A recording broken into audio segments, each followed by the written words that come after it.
This is John T. Rhapsodes Esquire, purveyor of awesome old-school audio stories, bringing you a story today from 1847 called The Threefold Destiny by Nathaniel Hawthorne. Hawthorne walked the earth from 1804 to 1864, mostly in New England.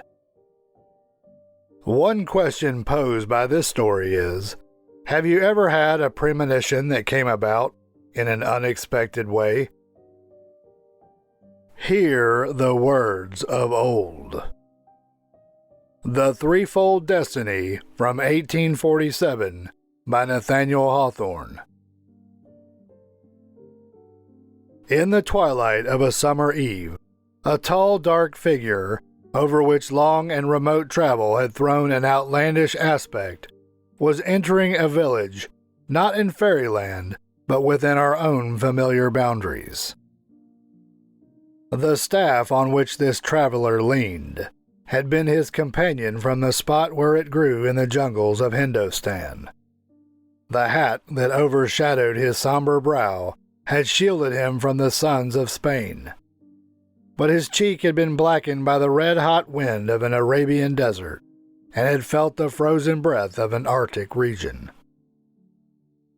Long sojourning amid wild and dangerous men, he still wore beneath his vest the Atagan short sword which he had once struck into the throat of a Turkish robber. In every foreign clime he had lost something of his New England characteristics, and perhaps from every people he had unconsciously borrowed a new peculiarity, so that when the world wanderer again trod the street of his native village, it is no wonder that he passed unrecognized, though exciting the gaze and curiosity of all. Yet, as his arm casually touched that of a young woman who was wending her way to an evening lecture, she started and almost uttered a cry. Ralph Cranfield was the name that she half articulated. Can that be my old playmate, Faith Egerton? Thought the traveler, looking round at her figure, but without pausing. Ralph Cranfield, from his youth upward, had felt himself marked out for a high destiny. He had imbibed the idea.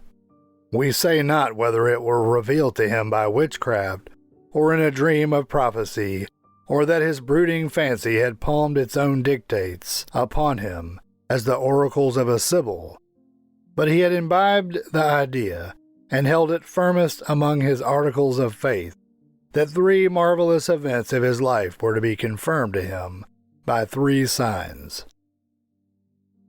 The first of these three premonitions, and perhaps the one on which his youthful imagination had dwelt most fondly, was the discovery of the maid who alone of all the maids on earth could make him happy by her love. He was to roam around the world till he should meet a beautiful woman, wearing on her bosom a jewel in the shape of a heart, whether of pearl or ruby, or emerald, or carbuncle, or a changeful opal, or perhaps a priceless diamond. Ralph Cranfield little cared, so long as it were a heart of one peculiar shape. On encountering this lovely stranger, Ralph was bound to address her thus. Maiden, I have brought you a heavy heart. May I rest its weight on you? And if she were his fated bride, if their kindred souls were destined to form a union here below, which all eternity should only bind more closely, she would reply, with her finger on the heart-shaped jewel, This token which I have worn so long is the assurance that you may. Regarding the second premonition, Ralph Cranfield had a firm belief that there was a mighty treasure hidden somewhere in the earth, of which the burial place would be revealed to none but him. When his feet should press upon the mysterious spot, there would be a hand before him pointing downward, whether carved of marble or hewn in gigantic dimensions on the side of a rocky precipice, or, perchance, a hand of flame in empty air. he could not tell. But at least he would discern a hand, the forefinger pointing downward, and beneath it the Latin word effode, or dig. And digging thereabouts, the gold in coin or ingots, the precious stones, or of whatever else the treasure might consist, would be certain to reward his toil. The third and last of the miraculous events in the life of this high-destined man was to be the attainment of extensive influence and sway over his fellow creatures. Whether he were to be a king and founder of a hereditary throne, or the victorious leader of a people contending for their freedom, or the apostle of a purified and regenerated faith, was left for the future to show. As messengers of the sign by which Ralph Cranfield might recognize the summons, 3 venerable men were to claim audience of him. The chief among them, a dignified and majestic person arrayed, it may be supposed, in the flowing garments of an ancient sage, would be the bearer of a wand or prophet's rod. With this wand or rod or staff, the venerable sage would trace a certain figure in the air, and then proceed to make known his heaven-instructed message, which, if obeyed, must lead to glorious results. With this proud fate before him, in the flush of his imaginative youth, Ralph Cranfield had set forth to seek the maid, the treasure, and the venerable sage with his gift of extended empire. And had he found them? Alas, it was not with the aspect of a triumphant man who had achieved a nobler destiny than all his fellows, but rather with the gloom of one struggling against peculiar and continual adversity that he now passed homeward to his mother's cottage. He had come back, but only for a time, to lay aside the pilgrim's staff, trusting that his weary manhood would regain somewhat of the elasticity of youth in the spot where his threefold fate had been foreshown him.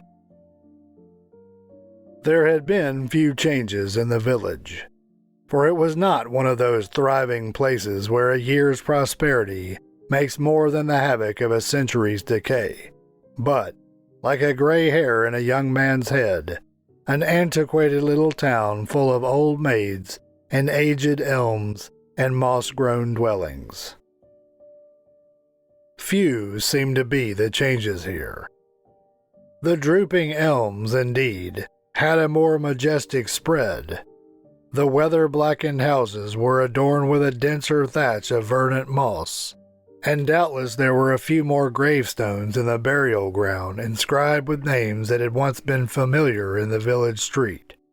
Yet, summing up all the mischief that 10 years had wrought, it seemed scarcely more than if Ralph Cranfield had gone forth that very morning and dreamed a daydream till the twilight, and then turned back again. But his heart grew cold because the village did not remember him as he remembered the village. "Here is the change," sighed Ralph, striking his hand upon his breast. "Who is this man of thought and care, weary with world-wandering and heavy with disappointed hopes? The youth returns not who went forth so joyously." And now Ralph Cranfield was at his mother's gate, in front of the small house where the old lady, with slender but sufficient means, had kept herself comfortable during her son's long absence. Admitting himself within the enclosure, he leaned against a great old tree, trifling with his own impatience, as people often do in those intervals when years are summed up into a moment. He took a minute's survey of the dwelling, its windows brightened with a sky gleam, its doorway with the half of a millstone for a step, and the faintly traced path waving thence to the gate. He made friends again with his childhood's friend, the old tree against which he leaned, and, glancing his eye down its trunk, beheld something that excited a melancholy smile. It was a half-obliterated inscription, the Latin word effode, which he remembered to have carved in the bark of the tree with a whole day's toil when he had first begun to muse about his exalted destiny. It might be accounted a rather singular coincidence that the bark just above the inscription had put forth an excrescence shape not unlike a hand, with the forefinger pointing obliquely at the word of fate. Such at least was its appearance in the dusky light. "Now a credulous man," said Ralph Cranfield, carelessly to himself, "might suppose that the treasure which I have sought round the world lies buried, after all, at the very door of my mother's dwelling. That would be a jest indeed." More he thought not about the matter, for now the door was opened, and an elderly woman appeared on the threshold, peering into the dusk to discover who it might be that intruded on her premises and was standing in the shadow of her tree. It was Ralph Cranfield's mother. Pass we over their greeting, and leave the one to her joy, and the other to his rest, if quiet rest he found. But when morning broke, he arose with a troubled brow, for his sleep and his wakefulness had alike been full of dreams. All the fervor was rekindled with which he had burned of yore to unravel the threefold mystery of his fate. The crowd of his early visions seemed to have awaited him beneath his mother's roof and thronged riotously around to welcome his return. In the well-remembered chamber, on the pillow where his infancy had slumbered, Ralph had passed a wilder night than ever in an Arab tent, or when he had reposed his head in the ghastly shades of a haunted forest. A shadowy maid had stolen to his bedside and laid her finger on the scintillating heart. A hand of flame had glowed amid the darkness, pointing downward to a mystery within the earth. A hoary sage had waved his prophetic wand and beckoned the dreamer onward to a chair of state. The same phantoms, though fainter in the daylight, still flitted about the cottage and mingled among the crowd of familiar faces that were drawn thither by the news of Ralph Cranfield's return to bid him welcome for his mother's sake. There they found him, a tall, dark, stately man of foreign aspect, courteous in demeanor and mild of speech, yet with an abstracted eye which seemed often to snatch a glance at the invisible. Meantime, the widow Cranfield went bustling about the house, full of joy that she again had somebody to love and be careful of, and for whom she might vex and tease herself with the petty troubles of daily life.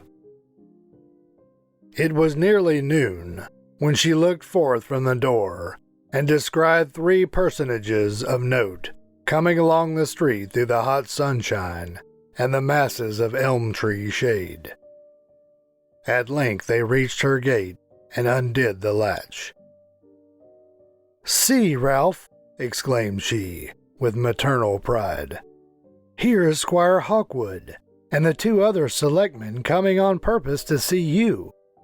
Now, do tell them a long story about what you have seen in foreign parts." The foremost of the three visitors, Squire Hawkwood, was a very pompous but excellent old gentleman, the head and prime mover in all the affairs of the village, and universally acknowledged to be one of the sagest men on earth. He wore, according to a fashion even then becoming antiquated, a three-cornered hat, and carried a silver-headed cane, the use of which seemed to be rather for flourishing in the air than for assisting the progress of his legs.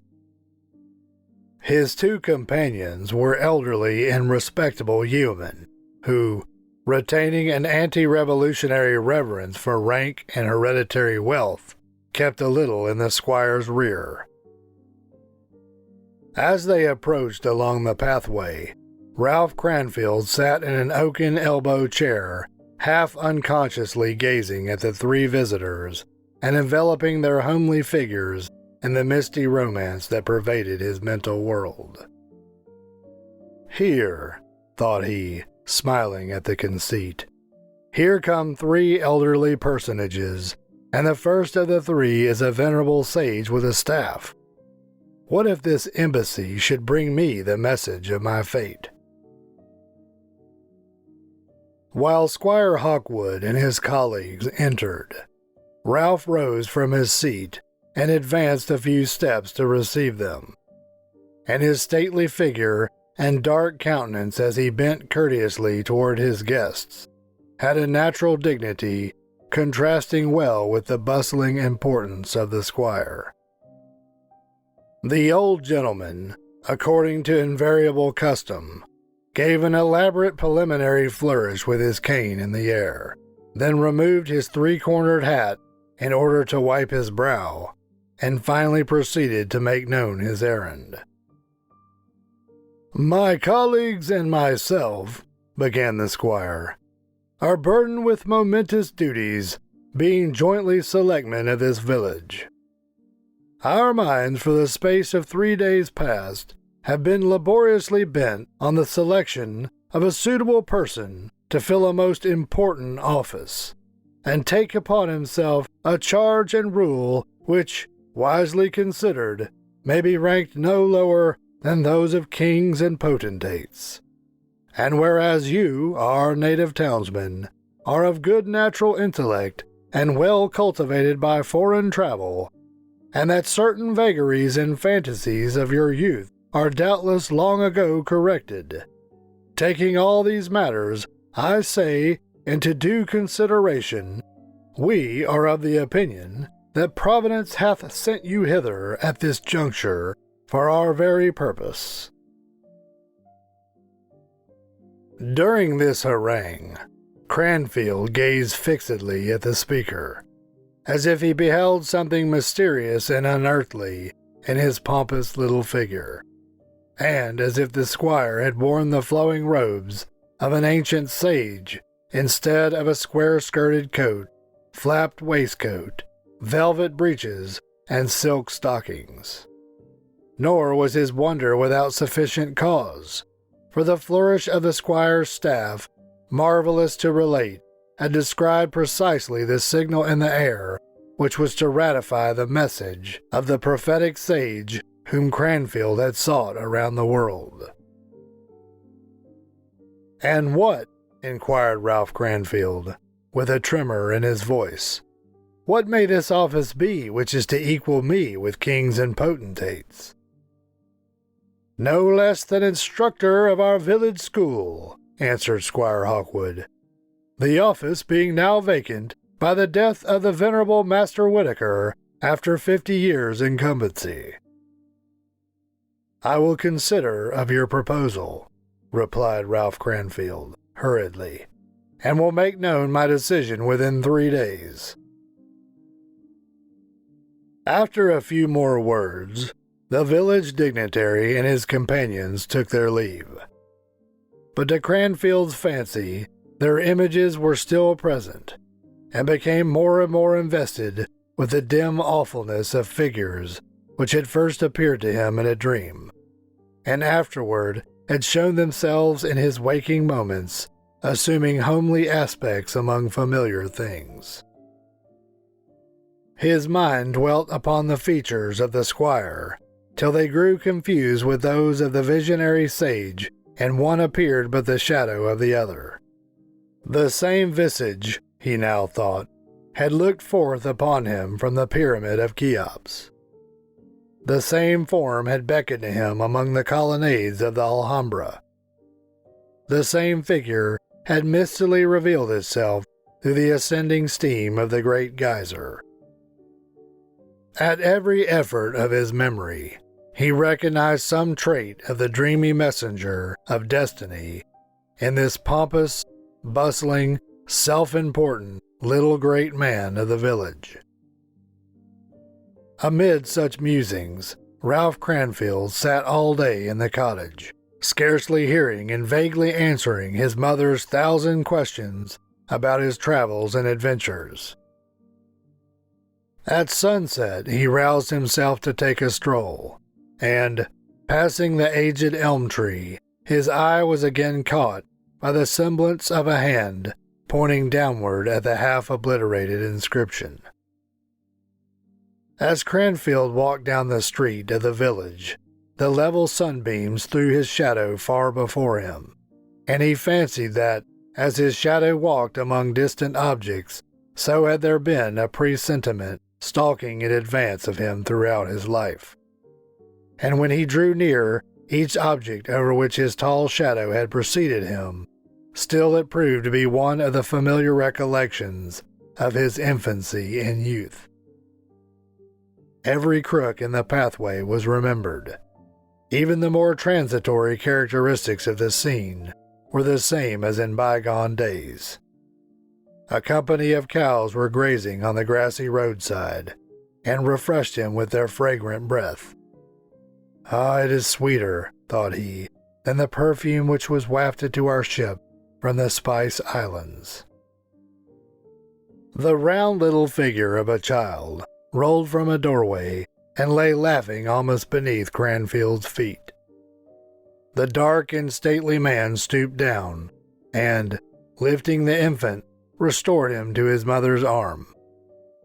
"The children," said he to himself, and sighed, and smiled. "The children are to be my charge." And while a flow of natural feelings gushed like a wellspring in his heart, he came to a dwelling which he could nowise forbear to enter. A sweet voice, which seemed to come from a deep and tender soul, was warbling a plaintive little air within.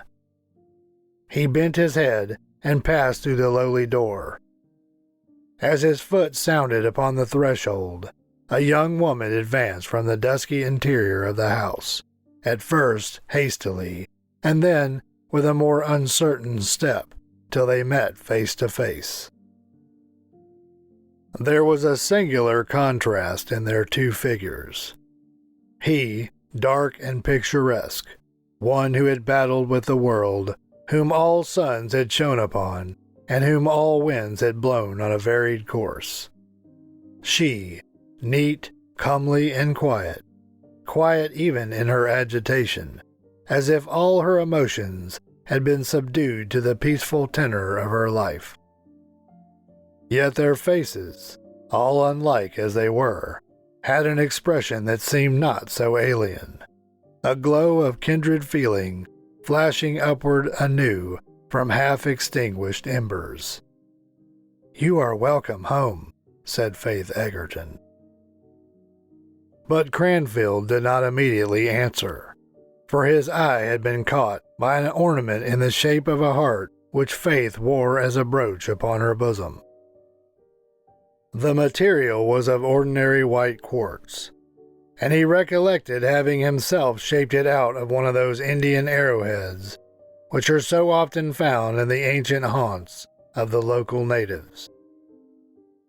It was precisely on the pattern of that worn by the visionary maid. When Cranfield departed on his shadowy search, he had bestowed this brooch in a gold setting as a parting gift to Faith Egerton. "So, Faith, you have kept the heart?" said he, at length. "Yes," said she, blushing deeply. Then, more happily, she said, "And what else have you brought me from beyond the sea?" "Faith," replied Ralph Cranfield, uttering the fated words by an uncontrollable impulse, "I have brought you nothing but a heavy heart. May I rest its weight on you?" "This token which I have worn so long," said Faith, laying her tremulous finger on the heart, "is the assurance that you may." "Faith! Faith!" cried Cranfield, clasping her in his arms. "You have interpreted my wild and weary dream." Yes, the wild dreamer was awake at last. To find the mysterious treasure, he was to till the earth around his mother's dwelling and reap its products. Instead of warlike command or regal or religious sway, he was to rule over the village children. And now the visionary maid had faded from his fancy, and in her place he saw the playmate of his childhood. Would all who cherish such wild wishes but look around them, they would often as find their sphere of duty, of prosperity and happiness, within those precincts and in that station where Providence itself has cast their lot. Happy are they who read this riddle without a weary world search or a lifetime spent in vain. And that concludes Nathaniel Hawthorne's 1847 story called The Threefold Destiny. As asked in the introduction, have you ever had a premonition that came about, but in an unexpected way? Tell us about it in the comments section. This is John T. Rhapsodies Esquire, purveyor of awesome old-school audio stories. Thank you for listening. If you like the music you heard in the introduction and throughout this story, stay tuned to hear more at the end of the video. You can find more stories like this in the channel's playlists. Find them by staying tuned for the last 20 seconds of this video and clicking on the end screen icon. You can also go to the channel homepage and click on the word Playlists. If you enjoyed this story and would like to hear more, please help me earn the warm embrace of Mr. and Mrs. YouTubes who look with loving favor upon those channels whose listeners faithfully subscribe, like, comment, click the notification bell, and share the videos with their friends so that they too can hear the words of old.